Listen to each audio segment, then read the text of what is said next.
morning and welcome to Atlantic Blowout. Hope you had an amazing weekend. Welcome to Atlantic Blowout on Atlantic Television Network. This is a syndicated live program of the network featuring chit-chatting and conversation on special interest topics, news, events, and stories through correspondence reports, expert opinion, and stakeholders analysis. In the headlines for today, Rivers State, we have the seventh angel as three-story building collapses. From Cross River State, we have the governor sacks 2 traditional rulers all within 2 years. And INEC has denied plans to destroy 6 million voters' card. Labour outlines workers' expectation for 2025. In the oil sector, we have the Serap has urged Melakari to account for 825 billion naira and 2.5 billion naira missing funds. And finally, in the United States, Democrats oppose bill to deport undocumented immigrants. We are open for adverts, placements, bookings, and commercials. You can connect with us on all our ATN socials on Facebook and YouTube, on Atlantic Television Network, on Instagram and TikTok, on Atlantic TV Network 1, on Twitter, on Atlantic TV Net, which is live on our website at www.atlantic.net.work.tv. We'll go on a quick break. When we return, we will dive into the stories for today. Just stay with us.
From the lines across the ocean to the land beyond the mountains, through the Sahara, we bring all the sport news, live analysis, expert discussions on trending stories in politics, business, socio-economic, sports, and documentaries.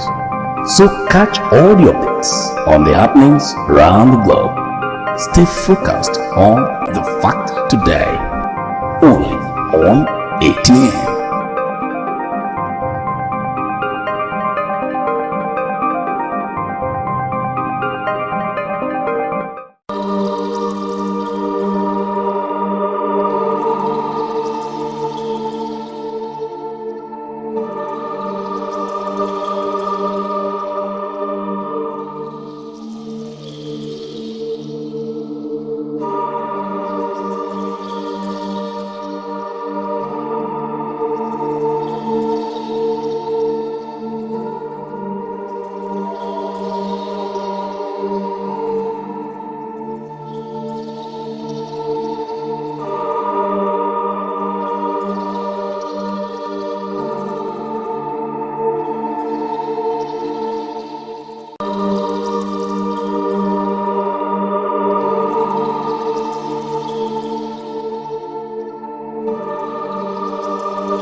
From the lines across the ocean to the land beyond the mountains, through the Sahara, we bring all the sport news, live analysis, expert discussions on trending stories in politics, business, socio-economic, sports, and documentaries. So catch all the updates on the happenings around the globe. Stay focused on the fact today, only on ATN.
From the lines across the ocean to the land beyond the mountains, through the Sahara, we bring all the sport news, live analysis, expert discussions on trending stories in politics, business, socio-economic, sports, and documentaries. So catch all the updates on the happenings around the globe. Stay focused on the fact today, only on ATN.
from the lines across the ocean to the land beyond the mountains.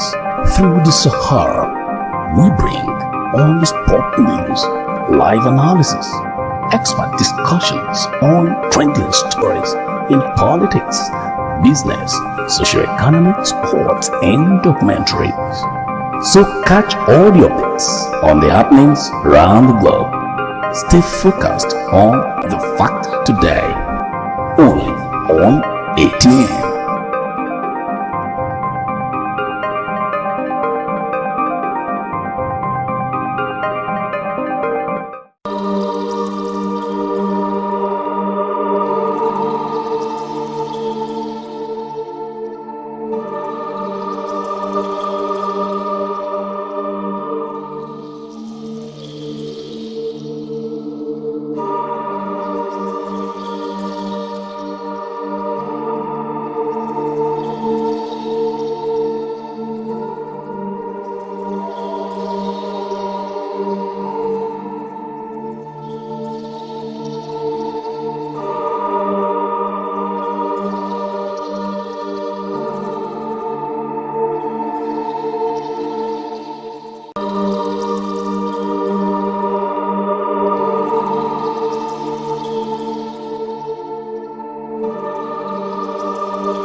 Welcome back. Joining us to discuss the headlines is Comrade Onem Okenya, of the Ngini Youth Assembly President and a member of the Rivers State Ethnic Youth Leaders Council Forum. It's a pleasure to have you here with us. Welcome, and thank you for joining us. Thank you for having me. Thank you for being here.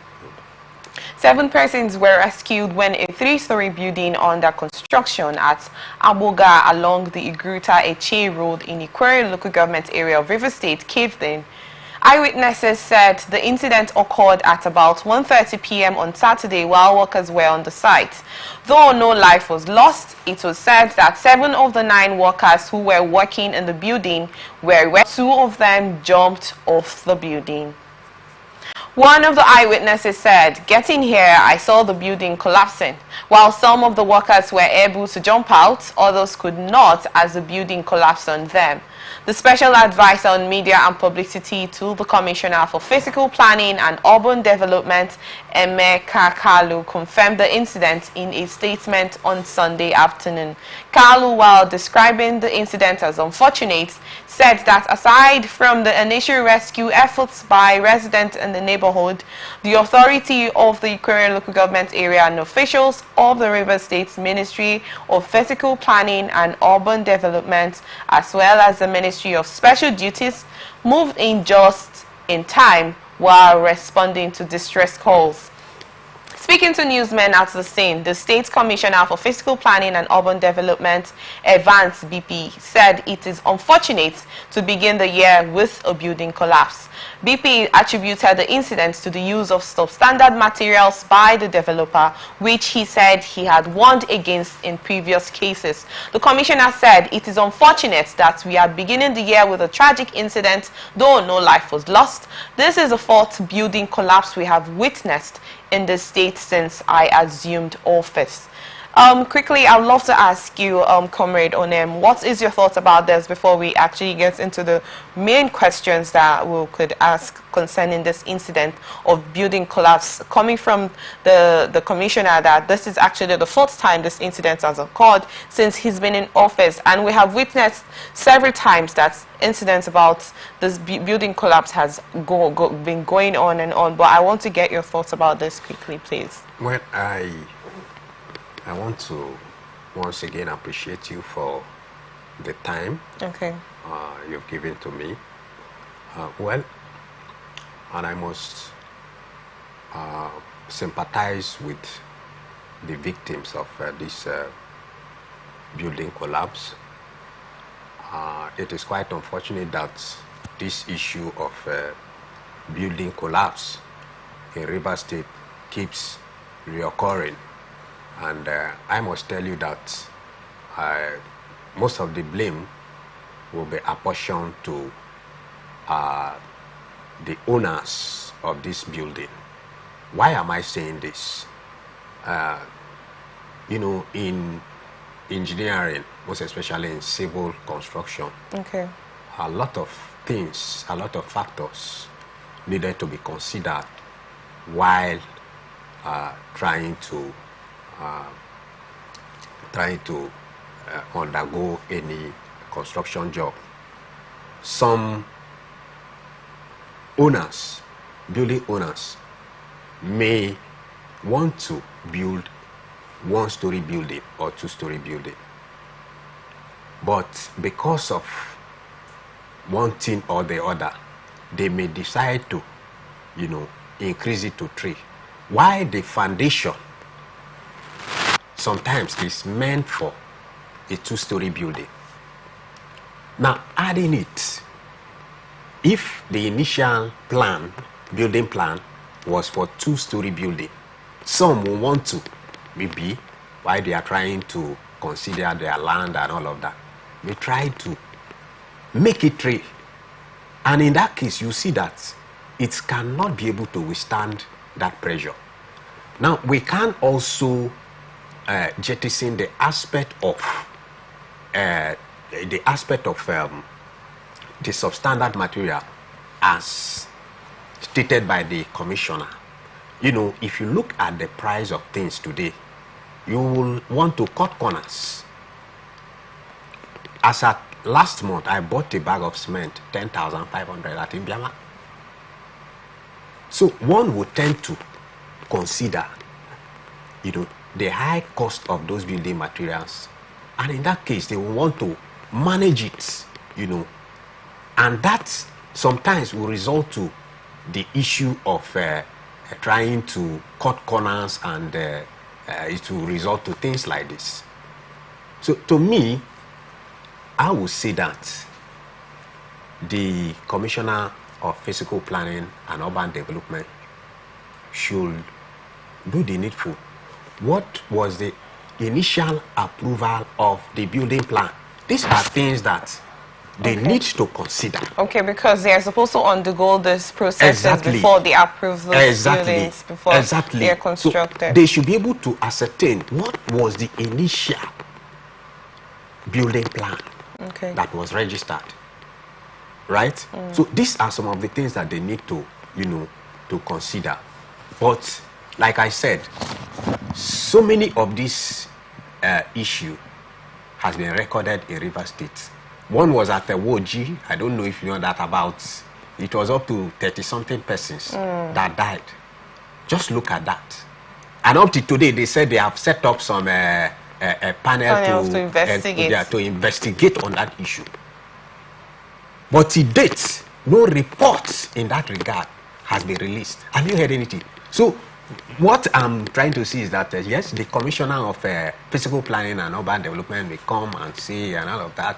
And at the end of the day, you see that we won't get any results. Nothing is done about it. We won't get any results. We won't know the real cause of this collapse.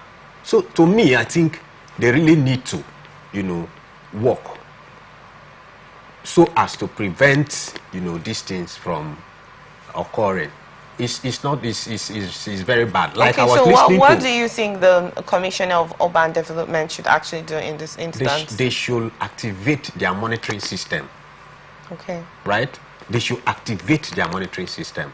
By that I mean, if they can set up teams of engineers, that will monitor every building plans and try to follow up, I think it will be ideal. It will be good, right? Now, one thing I have also seen is that those who are working there will hurriedly approve a building plan without taking into cognizance what will be involved. So these are some of the things that I feel the you said monitoring and evaluation. It's necessary. Very, very necessary. Okay. In this regard. Thank you so much on that, Comrade Onem. Well, moving forward, less than 2 years in office, Governor Basi Otu of Cross River State has removed 2 traditional rulers from office. Yesterday, he suspended the village head of Esuk Utan, His Highness Okin Achibong Eke, with entire Esuk Etan Village Council effective 3rd January 2025. No reasons were given for the action in a letter signed by his Chief Press Secretary, Gil Msa. However, the governor has mandated the Calabar Municipal Traditional Rulers Council to investigate the allegations labeled against the village head and the council. The CMTRC has been directed to submit its findings not later than 1 week. But in the meantime, the governor has directed the Obutong Clan Council to set up a 5-man committee to manage affairs of the Esun Utan community pending outcome of the investigation. It would be recalled that in April 2024, the governor had ordered the removal of the head of Akasoko in Abubuyo local government, His Royal Highness Etiyi Achibong Ita, who had acted when the former paramount ruler passed on. The monarch had protested, saying the governor was wrong to select a paramount ruler for the area. He insisted that the clan heads were supposed to meet and select one from among themselves to assume the position. Well, quickly, Barrister Onem, I actually wanted to ask you, first off, do you think the governor should have a say in traditional matters, for the fact that he decided to sack 2 traditional rulers just within 2 years in office? Well, I must tell you that with the way governors are handling the issue of traditional rulers, I think, to me, as a young boy, as a young man, and as someone who is working closely with the traditional rulers in my area, I think it's not ideal for the governor to take such action. No matter what the traditional rulers have done, it's not, you're saying it's not ideal for the governor to take actions of sacking or suspending those rulers? I am not saying that it is not ideal for the traditional ruler to suspend, right? Okay. But in the case of selection, he has no veto power to do that. Now, we have Council of Chiefs and Traditional Rulers. I'm not from Akwa Ibom, Cross Rivers. Yeah. But I understand how these things work because I work closely with them. Now, we have Council of Chiefs and Traditional Rulers in every area. Now, these people decide, like in my area, we call it the overall king is the Oklomi Ibe. That our Klomibe is the first class king Okay. in that area that always call them for meeting when there is an issue to discuss or to resolve. Now, why can't the governor delegate such duty to the first class king covering that area, right? I'm talking about in terms of, because the governor cannot just wake up and sack or suspend the traditional ruler. Yes. There must be something that has made him to take such an action, right? But that has been done. Now, the bone of contention here is that as a governor, yes, you can fire, but why not allow the people? These people are the chief custodian of their various local communities, right? Now, why not allow them to select any capable hands that they feel can lead them, right? Okay, that in exchange, or in essence of exchanging. Okay, so or replacing that traditional ruler. It now means that there is a political undertone, because no right-thinking man will ever think that the governor has done well in this regard. Okay. You can suspend. If a traditional ruler did anything that you feel that is not good, you can suspend the traditional ruler. Okay. Then give an order, a marching order, to the council of chiefs to either nominate or appoint whoever that they feel can lead them. That is that is the bone of contention. Yeah. Okay. So it is very wrong for the governor to have suspended and at the same time appointed an acting. Okay. It is wrong. Okay. And that is why today, if you look at the past government, due to the involvement of government in the traditional affairs and traditional matter, you see that they are, I would say that the traditional stool has been reduced completely. Okay. Why am I saying this? We were all here when they were accusing some traditional rulers as using Ottoman Fodio's cap and all of that. You know, you were my errand boy in school and all of that. We are addressing it. So I'm seeing that the governors are not doing well in this regard. Because so in essence, where the governors are the head, they govern the states, the people, the rulers of each community that comprises in that particular state. Are you trying to say in essence that those governors do not have rights to oversee the affairs of these different communities that have the traditional rulers? I am not saying that they don't have rights, and I must confess to you that I'm not with the Traditional Rulers Act. Okay. I'm not abreast with any information that has to do with that. Okay. Right? But I'm not saying that the governor does not have such right to oversee. Okay. He's the chief security officer of the entire state. Okay. But this is a traditional matter.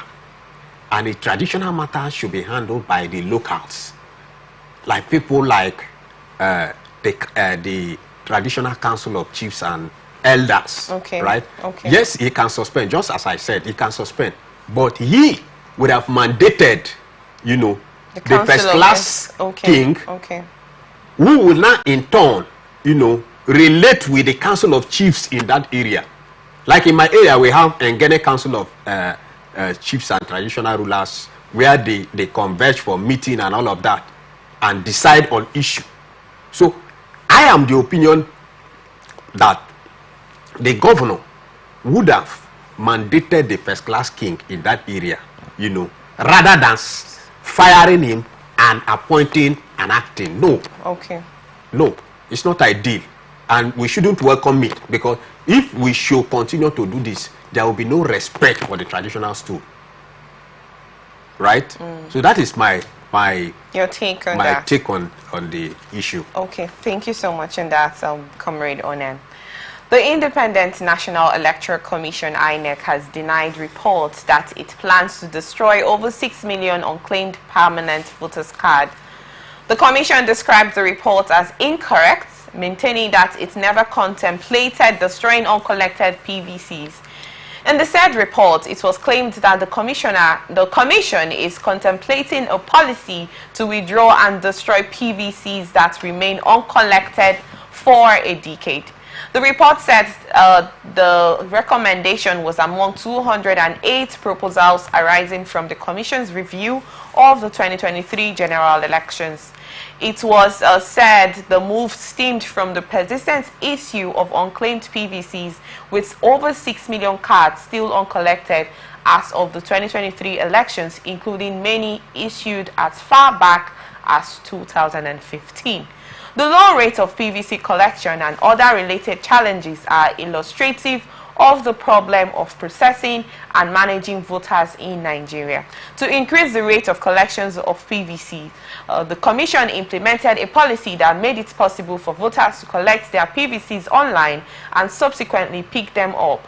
Several CSOs supported the Commission drives to increase PVC's collection by working with INEC, states, and the FCT officers to record all uncollected PVCs and to inform their owners where and how to collect them, the report claimed.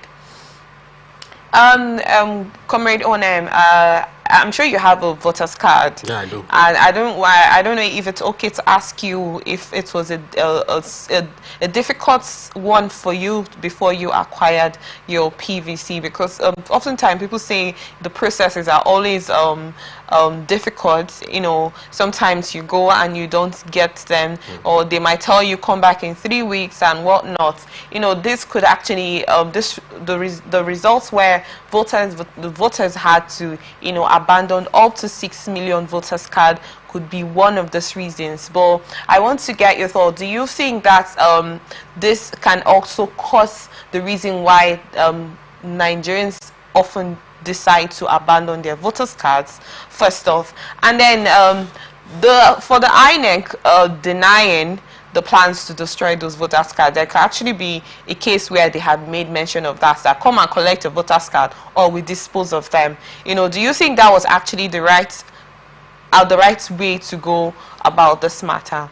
Well, I don't think that is the right way to go. But I must tell you that in a way, in every atom, in every information or news you get, there is always an atom of truth in it. That aspect cannot be completely jettisoned.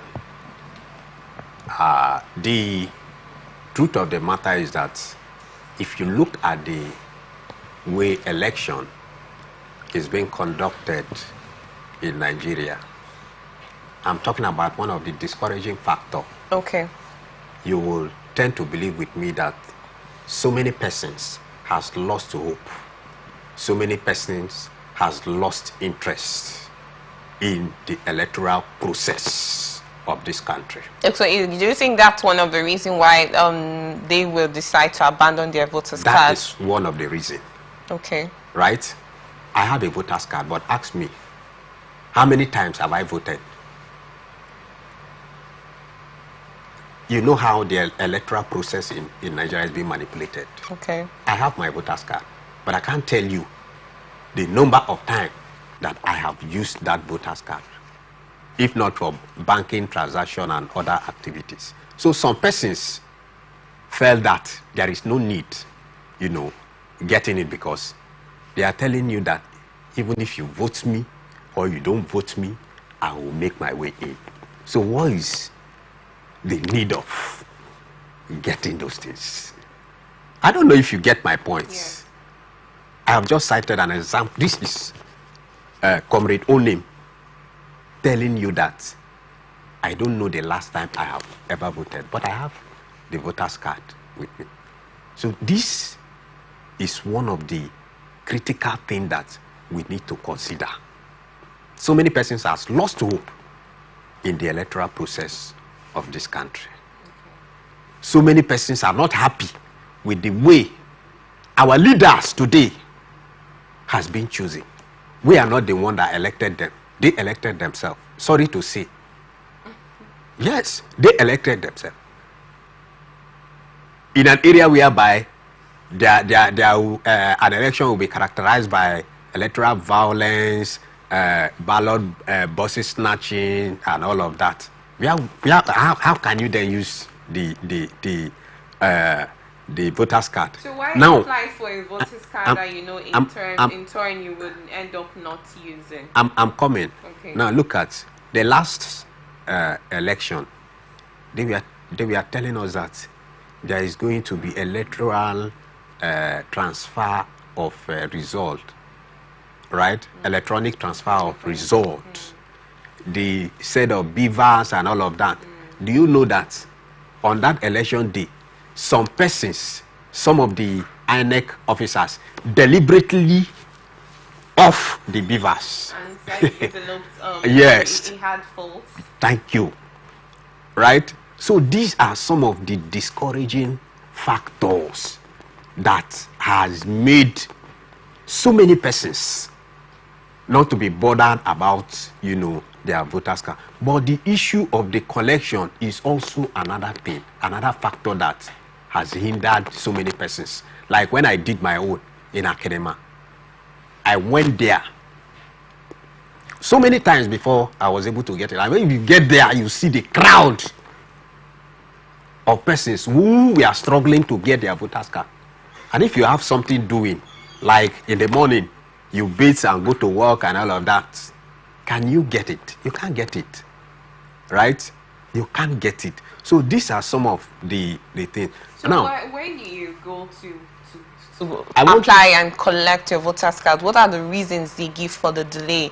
Why they have so much crowds? Well, what are the reasons they give that this is why we have not issued your voters cards to you? So sometimes it's network issue and all of that. Okay, and do they give dates of when to come back in case if they're disappointed and not given those voters cards at the time people were there to collect them? Well, as for that, I wouldn't say, because it's been long I collected mine. Okay. Right? So I wouldn't say that, except maybe one of their official INEC staffs can give an update of that. Okay. I'm not in that position. I asked you in terms because you said it was the time about scenario you gave about when you go to the INEC office and you see lots of crowds, people wanting to get their voters cards. Also, I asked you the question about if they give reasons why the crowd is so much. You talked about the network problem, and then that's why I was asking if they get to tell you this is when next you have to come to collect your voters card, because 6 million voters cards, these are the ones that they actually accredited. Imagine the numbers of other ones that they could not, put counts. Well, just like as I said, I don't know if an INEC staff can come here and answer. Okay. You understand? Maybe the question is not for you then. Yeah. No problem. Well, quickly, I would love to ask you about because I asked you about that question of the INEC's plans to destroy those voters' cards. Do you think that was an ideal step to take, since Nigerians decided not to pick up their voters cards with reasons you have listed here? Do you think that was the right step to take to the issue of those voters cards that had not been collected by destroying them? I don't think that would be ideal. So what do you think should have been done right? Rather, I think in a voters card there are during the registration process, I think, I believe that there are wards there, right? It would be ideal if the voters card is taken to the various wards, then proper information is being given to the citizen, within that area. I think that will help. Is if it requires them, I think they have the resources. Taking it from community, as in sending their staffs to those deliver the ones they have issued, yes, to them. To those areas, those local communities. I think it will help facilitate the process of, the collection. Instead of destroying them. Destroying it, because it's not a good one at all. Okay. And some persons may have, may misconstrue their intention to maybe rigging, you understand, because they want to like get a particular numbers of voters card so that they can use it to announce the result and all of that. Oh, really? Yes, so many persons may have such thoughts. Okay. You understand? Yes, because now they've just given us a statistic of about 6 million voters card that they said they are going to destroy, which they are denying today. Now, from here, they will know the total numbers of voters card that we have. Then on the election day, just to use it to decide or announce any result that they have. So do you think oftentimes, quickly, do you think sometimes they intentionally withhold those voters cards and not release them to the individuals that own them? For political reason, even this thing that I'm telling you is something that I don't know. You may know it, but you will not want to say it. Okay, now, let me hear. In the various, words, we have political leaders who can manipulate maybe names of teenagers, their pictures, Okay. and fabricate this voters card. Do you know that? During the election, Okay. that is when they will begin to bring them, out. I've seen cases like that. Right? Okay. I've seen cases like that. So they can also use it for that. They can also use it for that. Okay. I have an uncle who is a member of, I think, a critical stakeholder in APC. He has so many voters cards. In fact, some of the persons are dead. And they use them And when the elections come up. you see them, bringing so many voters cards with different names and all of that, just for the purpose of that election. And so that is why I'm saying that sometimes some persons may misconstrue this particular statement that INEC has come to deny, to an attempt of rigging the 2027 election. Because everything in Nigeria is possible. So are you, would you say that Nigerians, the ones that feel that they've not collected their voters card, that have not collected their voters card, should go and collect in order for this rigging not to come up? They should go. I will encourage them to go and collect. And also But maybe use particularly for you that said you have not been using it to vote, you actually use it to do other things your bank statements and all of that. They can also use it for those reasons. Yes, like when they're asking for a way of identification, yes. I can bring my voter's card or national identity card and all of that. So all right. That is just it. Okay, thank you so much, Comrade Onem. Leadership of the two foremost labor centers, the Nigeria Labour Congress (NLC) and the Trade Union Congress of Nigeria, has outlined workers' expectations for the year 2025, urging the federal and state and local governments to address pressing socio-economic issues. In their separate messages, NLC President Comrade Joe Ajero and TUC President Comrade Festus Osifo harped on the need for immediate policy shifts with the reduction of the exchange rate, industrial peace, respect for the rule of law, with adherence to the 2024 National Minimum Wage Act taking center stage. They also highlighted the importance of policies that deliver tangible benefits to citizens, as well as the principles of transparency, honesty and inclusivity in governance. Comrade Ajero stressed the critical role of industrial harmony, urging the federal government to engage constructively with labor unions. Osifo, on the other hand, called for the redoubling of efforts to tackle economic hardship, emphasizing the need for practical policies to ease the burden on Nigerians. Both leaders reiterated their commitment to engaging the government in 2025 to ensure that policies translate into real positive impacts on the lives of Nigerians. First off, do you think that this needs from the labor unions will be the expectations they ask from the federal government, states and local governments will be actualized? Do you think that this needs will be attended to? Well, I must confess that the leadership of the labor union are really doing well when it comes to the issue of workers in Nigeria. I know some persons may attempt to disagree with me, but in life, no man is perfect. If you want to assume the state of perfection, then you are trying to measure yourself with God. Some persons have listened to so many radio stations and all of that, where people are castigating Joe Ajero and all of that. They are working for their selfish aggrandizement and all of that. To me, I am of a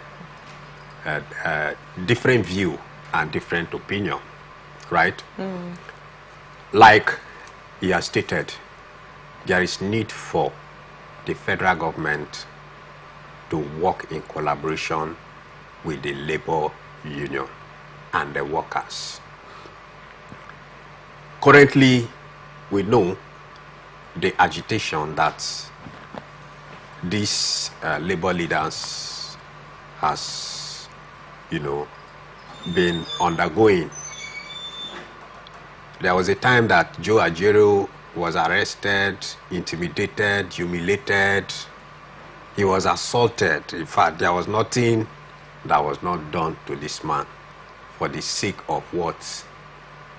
Workers, and for the sake of justice, fairness, and equity. So,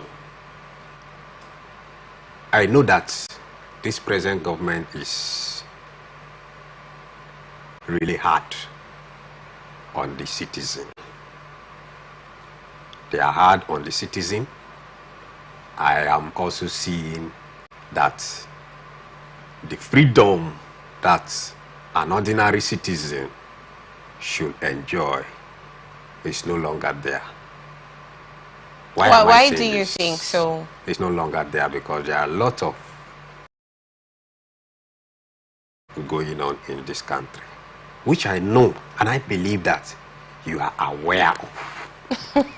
you keep using this statement. Yes. No, in Nigeria today, okay, I must tell you that the people, workers are suffering. To me alone, the 70,000 minimum wage is nothing compared to the inflation rates, compared to how things are being skyrocketed on a daily basis. So to me, the federal government had to step up. The 70,000 minimum wage that some states are still complaining of not able to pay should, to me, I am saying that it should be increased to 150,000. We have the resources. So their expectation. Well, you know that Labour actually outlined this during the new minimum wage implementation, and the federal government refused. They even it was more like a tussle until they agreed to the 70,000 there. I know. I followed up with that issue very well. I think the initial plan was 200,000, right? If I'm not mistaken. Yes. And they were deliberating. A lot of things were happening. Then they were calling Joe Ajero, all manner of names and all of that. And at the end of the day, they were able to arrive at 70,000. Now the question is that can 70,000 naira minimum wage added to his salary take care of a family? Let me say family of five. Family of four, family of three. Like I myself. Can 70,000 naira buy a bag of rice? So that should be the question. So these are the things that the federal government need to consider, right? They need to consider it. To me, and that is why I said to me, this 70,000 minimum wage should be reviewed. And then the federal government should also consider the issue of dollar. That is one of the major things that is affecting our economy. You know that we work on importation. And what do we use? Is it not dollar? And currently, in our last budget, the dollar rate has been pegged at what, 1,500, right? Are we going to expect reduction in the price of things? The answer is absolutely no. There is no way.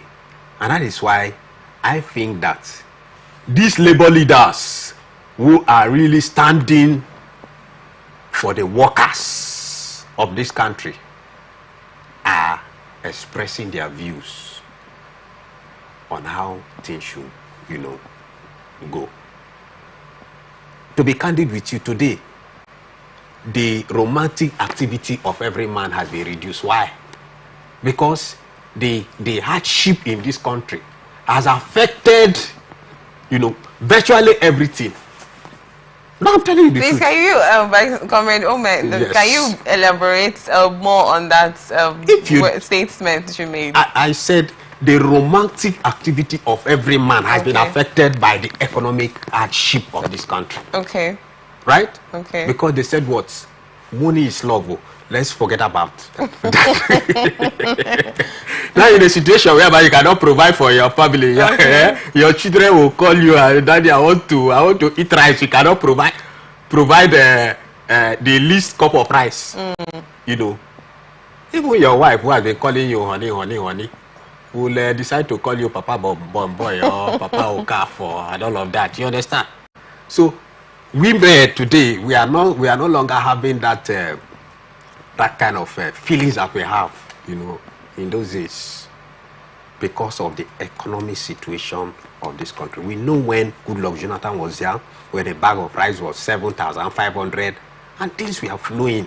Price of fuel then was about 165, 180, when it was increased to 200 and something. The Jagaban of Africa, who is now the chief custodian of Nigeria, came up and they were protesting, and that is why I don't want to begin to try to bring in ethnic sentiments on this. If not, I would have said something here. But I know people are watching, so let me not go there. Okay. We saw people like Tunde Bakeri and all of that. We are protesting on the street of Nigeria. That why must Goodluck remove fuel subsidy? That before the fuel subsidy should be removed, our refinery should be fixed. Today, has all the refinery been fixed? Has any of the refineries They been said fixed? Port Harcourt refinery has been fixed, so let me not go there. That should be a discussion for another day. Let me not go there. Okay. Because that is what they said, that Port Harcourt refinery has been fixed. Okay.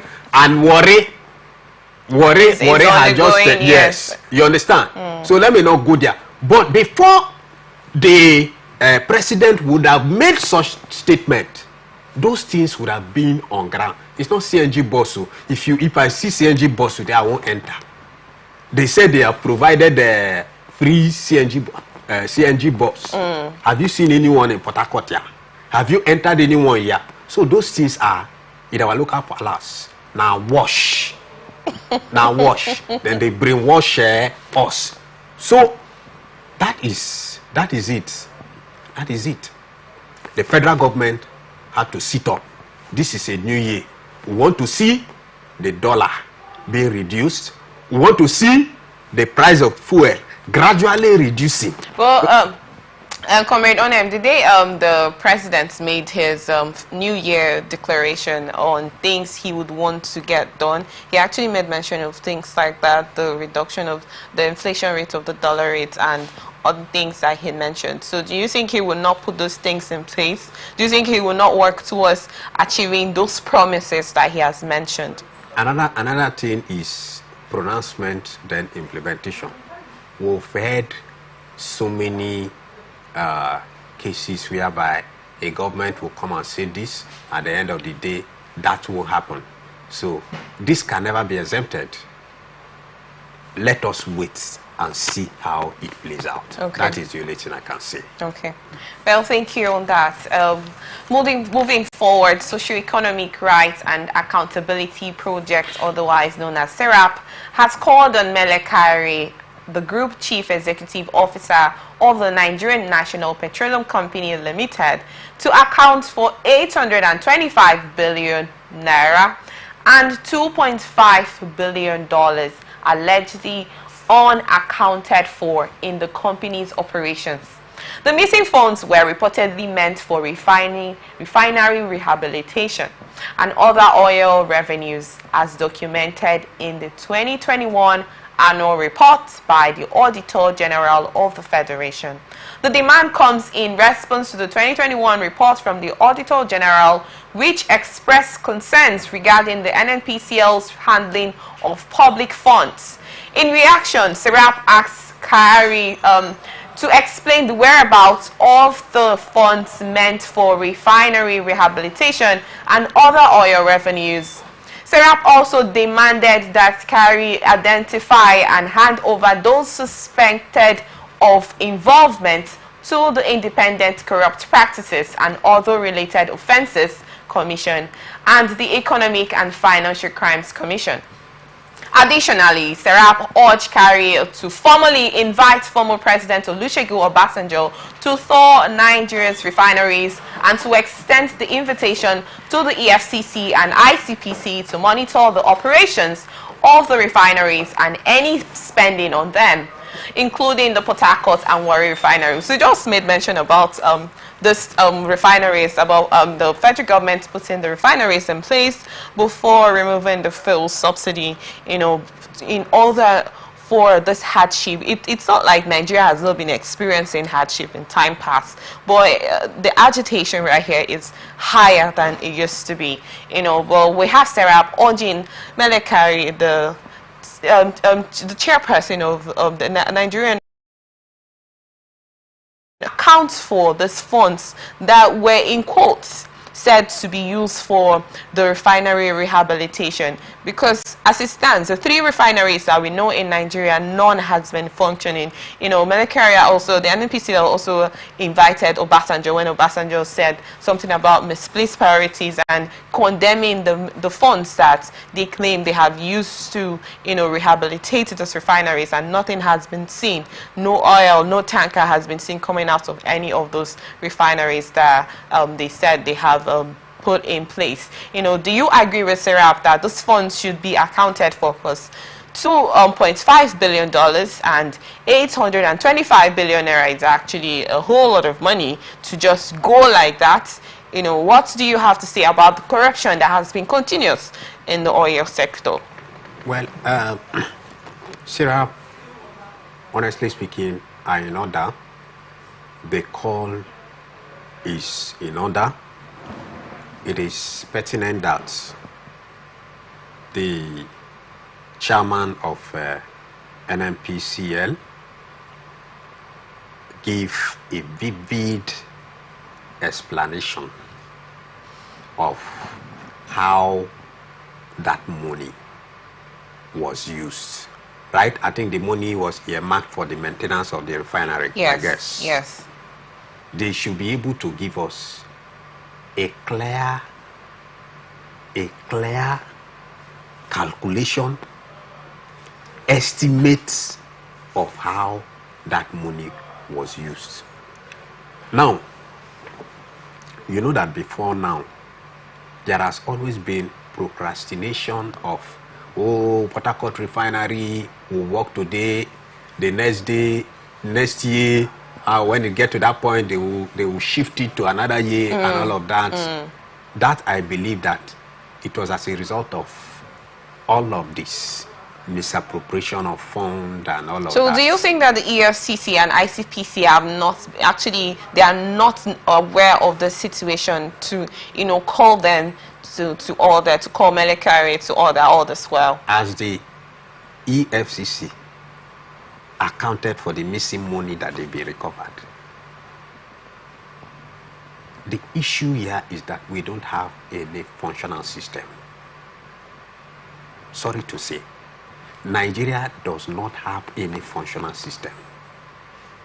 And so the system we have need to be calibrated, recalibrated.